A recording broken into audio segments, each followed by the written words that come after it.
ポストシーズンの開幕が1週間後に迫っています。アーロン、ジャッジと大谷翔平が年間最優秀選手の最有力候補として挙げられています。今回の動画は大谷選手が年間最優秀選手の有力候補としてその能力について議論している海外番組の日本語翻訳をご紹介します。ぜひ高評価、チャンネル登録をよろしくお願いします。Tom Verducci manning the inside corner. We're in a nice place. A week before the postseason starts, you better pack your bags for Philly or LA. You're covering the postseason on Fox. It's going to be fun. Best time of year. Good morning to you. And so often this time of year, I feel like we're laser focused on pitching right in October, but there is a certain correlation between hitting home runs and winning a title. And you have looked further into this. What have you found? Yeah, Lauren, especially in today's game where it's so hard to get hits. If you're counting on putting together hits for multi-hit rallies to score runs, good luck in the postseason, the way pitching is these days. So the game has really changed. We love the small ball, Sure. the finer points of the game. But the bottom line is you need to hit home runs to win in the postseason.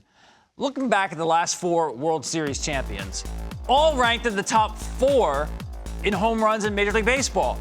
Now, if you go back in the previous decade or so, it wasn't that way in the game. You could win a championship multiple ways. The path to a world championship now, to me, must include power.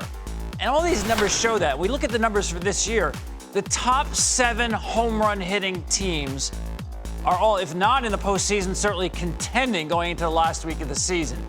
The teams in the bottom half, Milwaukee, Kansas City, Detroit, to me, to get through multiple rounds of the postseason, they face an uphill battle. Just go back and look at the numbers just from last year in the postseason and the regular season. When you hit a second home run, you win almost 70% of the time in the regular season. That number goes up to about 75% in the postseason, hitting that second home run. Not easy to do, but I know we talk a lot about moving the runners and defense. Those things are still important. But nothing changes the game like those big swings. It's so interesting. I saw the Yankees at the top of the list, and it's interesting because I was talking to Pedro Martinez the other day. We were doing the game on TBS, and Aaron Judge was hitting a home run every day like he does, and he says he's seen nothing. He's getting this from me, and of course there are so many other guys on the Yankees who can hit a home run, but they're taking out certain power threats, and they have the luxury of doing that in the postseason. They do. I mean, the Yankees right now look to me like they're as whole as they have been. They seem it, don't they? The healthy part of it. In fact, Aaron Boone has some decisions to make about the rotation in the postseason. Here's where he seems to be leaning right now. You start with Garrett Cole, then you have Rodon in the number 2 spot. And he actually is thinking about having Clark Schmidt as the hybrid guy behind them in games 1 and 2. You can drop him into a game anywhere.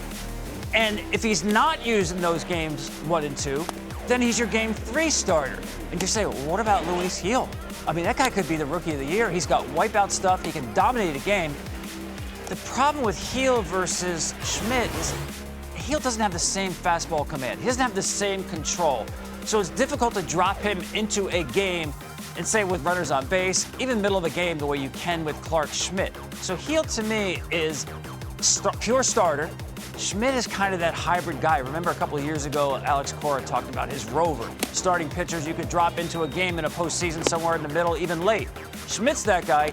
Gil is not, because Schmidt is more of the strike thrower. Hey, these are great problems to have, right? When you're Aaron Boone. All those guys are capable of not just starting a game, but winning a postseason game. But right now, it looks like Schmidt is that guy. It could be the bullpen for 1 and 2, or start game 3. In the past, Aaron Boone has been able to use Loaizaga in so many spots in that bullpen. The way the American League Division Series shapes up, it's game 1 day off, game 2 day off. So that changes the rotation as well, right? They're going to get more rest in there. Yeah, that's a great point. That's why I look at teams like Detroit and Cleveland. I know Detroit's got Skubal. He's in a category of his own. But otherwise, they're winning games by basically playing tournament baseball, American Legion baseball, I call it, where you use so many different pitchers. And when you have the depth that Cleveland and Detroit has in the bullpen, and as you've mentioned, the days off, you can afford to do that a lot more in the postseason than the regular season. In the last week of the regular season, we always talk Rookie of the Year, Cy Young, and you threw out this question, Player of the Year. And we were debating it earlier before the show started, and we got nowhere. What do you got? Yeah, let's cause some trouble, right? Let's do it. Player of the Year. I think actually the Players Association has an award for this. I'm curious how the players would vote on this. Of course, it's 2 players only. It's Aaron Judge and Shohei Ohtani. It's amazing how many of the categories in Major League Baseball, they're 1 and 2 in some kind of order. So there's no debate about who the 2 best players are. But now, Pick one. Okay, that's a difficult assignment. What's interesting to me is offensively, to me, Judge has the clear advantage. I mean, his OPS is way more. It's like more than 100 points higher than Ohtani's. But look at that bottom line. It's win probability added. What you do offensively to increase your team's chances to win a game. Ohtani's got the edge. So who do you go with? What I love about Ohtani, I mean, you talk about the unicorn. He has more 450-foot home runs than every team in baseball but the Colorado Rockies, who played altitude. That's like Babe Ruth kind of stuff, right? Ohtani has waited his whole career to play meaningful games in September. He's had not just the best September of his career, he's the first player in history in September to have 9 home runs and 13 stolen bases. Then you've got Judge, who literally has the highest OPS of any center fielder of all time. He's taking Mickey Mantle out of the equation. He had the highest OPS playing center field. Aaron Judge is playing center field at 6'7", 282. So I think it comes down to Ohtani has done something that we might never see again, unless he does it again. But to me, Judge has had the better offensive season. Even with the stolen base differential, I know Ohtani's got all that.